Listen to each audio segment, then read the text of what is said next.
السلام عليكم. واحد يقول لي يعني ايه بانينكا؟ الكلمه اللي دايما بنسمعها لما اللاعب يحط ضربه الجزاء باسلوب معين.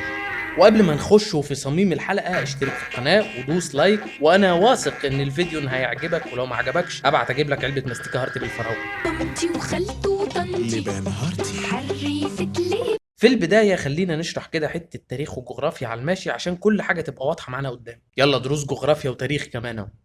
في سنة 1867 اتأسست امبراطورية في شرق أوروبا اسمها الإمبراطورية النمساوية المجرية، ولا يهمنا اتأسست ازاي ولا ايه اللي حصل معاها، تتحرق بجاز هي واللي عملها، لكن اللي يهمنا انه بعد الحرب العالمية الأولى ما خلصت سنة 1918 الإمبراطورية دي اتفككت واستقل عنها دول كتير. اللي يهمنا منهم دلوقتي دولة اسمها تشيكوسلوفاكيا، ولو انت ما تعرفش حاجة عن الدولة دي وبس خمنت بسبب الاسم فاسم الله عليك النبي حارسك يا حبيبي. صح، تخمينك صح. الدولة دي اللي اتفككت سنة 92 مع تفكك الاتحاد السوفيتي اللي كانت جزء منه من خلال الحكم الاشتراكي الشيوعي، اعوذ بالله من غضب الله، واللي هي دلوقتي جمهورية التشيك ودولة سلوفاكيا.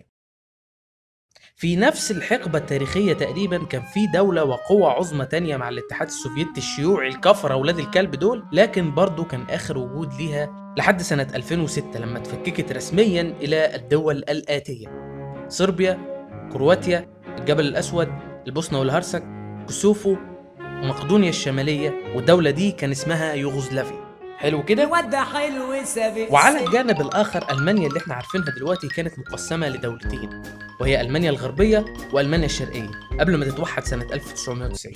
بس كده يا سيدي، هات معاك بقى تشيكوسلوفاكيا وألمانيا الغربية، وعدي على هولندا، هاتها هي والعيال معاك في سكتك عشان هنسافر يوغوسلافيا، عشان سنة 76 اتنظمت كاس الأمم الأوروبية هناك. ما تستغربش هم بس 4 فرق، دي كانت آخر نسخة تتلعب ب4 فرق، بعد كده زادوا لحد ما وصلوا ل 24 فريق في يورو 2020. المهم انه في نص النهائي اتأهلت تشيكوسلوفاكيا وألمانيا الغربية بعد ما كسبوا هولندا ويوغوسلافيا 3-1 و4-2، ووصلنا للماتش النهائي. وبدأ منتخب تشيكوسلوفاكيا بالضغط على المنتخب الألماني لحد ما سجلوا هدف في الدقيقة الثامنة. Chance for Czechoslovakia now. Great save by Sepp Maier, but turned in by Jan Švelik. What a great start to the final. ولحد الدقيقة 89 تشيكوسلوفاكيا كانت على أعتاب أول لقب في تاريخه، لكن لو كان ده حصل ما كانش زماننا بنتكلم دلوقتي أساسا. حرام حرام حرام. المهم انه قبل الماتش ما يخلص ب10 دقايق جه لاعب المنتخب الالماني بيرنت هولسباين وبوظ عليهم فرحته وسجل جول التعادل عشان يوصلوا لوقت اضافي ما حدش سجل فيه، وبعدها ركلات الجزاء من نقطة الترجيح. ايه؟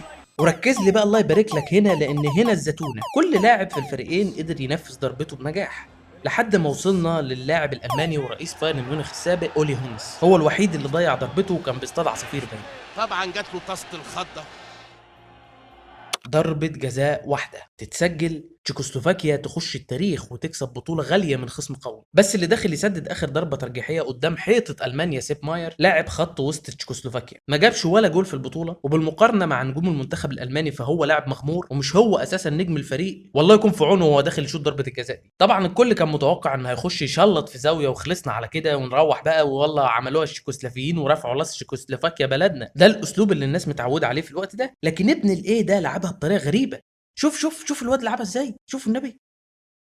وابا الله الله الله يا بلاد. او اللعيب العفريت ده اللي بقى اسطوره بعد كده ومن اشهر لعيبه الكوره في التاريخ، مش عشان بطولاته ولا عشان اهدافه، بس عشان ضربه الجزاء دي، هو انتونين بانينكا.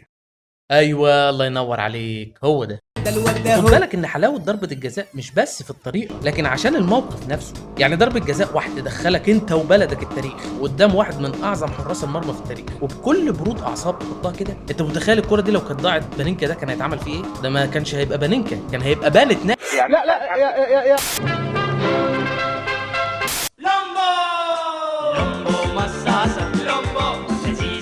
انت خدت فيها كلنا لازم.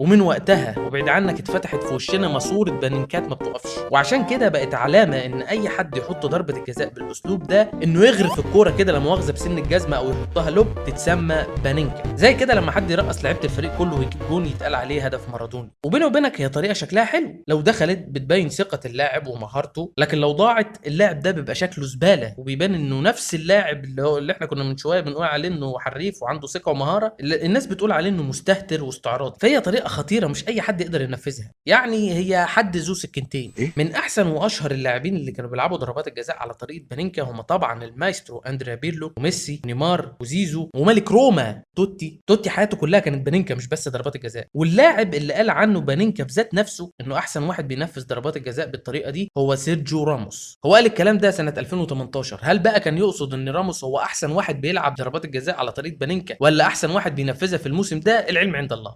والكلام ده قاله في تصريح لموقع جول سنه 2018 قائلا: سيرجيو راموس يا إلهي إنه لاعب عظيم، لقد سجل بالفعل مرتين بهذه الطريقة، أليس كذلك؟ لذا يمكن القول عنه بأنه الأفضل. هو سدد بهذه الطريقة أكثر من مرة خلال هذا الموسم الحالي. فبالرغم من أن الحراس يعرفون هذا الشيء ومع ذلك ابن اللئيم قد فعلها، وهذا شيء عظيم. بانينكا بيحكي عن قصة ضربة الجزاء دي وبيقول انه قعد يتدرب سنتين كاملين قبل البطولة عشان يتقن الطريقة دي. وصرح لصحيفة الاندبندنت البريطانية قائلا: سألني الكثير من الناس عما كان سيحدث لو لم أنجح في تسجيل ركلة الجزاء بهذه الطريقة في المباراة النهائية.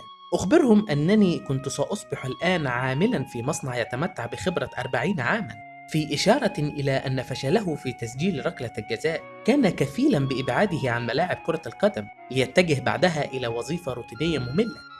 والله غلبان الراجل بانينكا ده. بيقول لك انه لو كان ضيع ضربه الجزاء كان هيقعد شغال في مصنع بلاستيك ولا هيشتغل. ده لو كان ضيع ضربه الجزاء دي ما كانش هيشم الكرة تاني ويمكن الحياه كلها. ولنا في اسكوبار حكمة وعظة. بانينكا سنة 2014 حصل على جائزة القدم الذهبية اللي بتقدم لأساطير الكورة، ودلوقتي وهو في عمر 73 سنة في وقت تسجيل الفيديو ده رئيس لنادي بوهيميانز براغ 1905 اللي تشيكي في الدوري التشيكي. يمكن ما يكونش تاريخه مليان بطولات واهداف، لكنه حفر اسمه في تاريخ الكوره بحروف من لولي وكهرمان، لحد ما يجي لنا واحد بقى اسمه محروس شفشكوف ولا حاجه يخترع لنا تقليعه جديده في الكوره نبقى نعمل عنها فيديو بعد كده. والى ذلك الحين شكرا ليك على المتابعه. لو عجبتك الحلقه دوس لايك، اشترك في القناه وشغل الجرس. لكن الاهم من كل ده بقى انك تقول لي رايك في الحلقه واقتراحاتك لحلقات جايه وانت بتتفرج على الحلقات اللي فاتت. واشوفك على الف خير ان شاء الله، والسلام عليكم ورحمه الله وبركاته.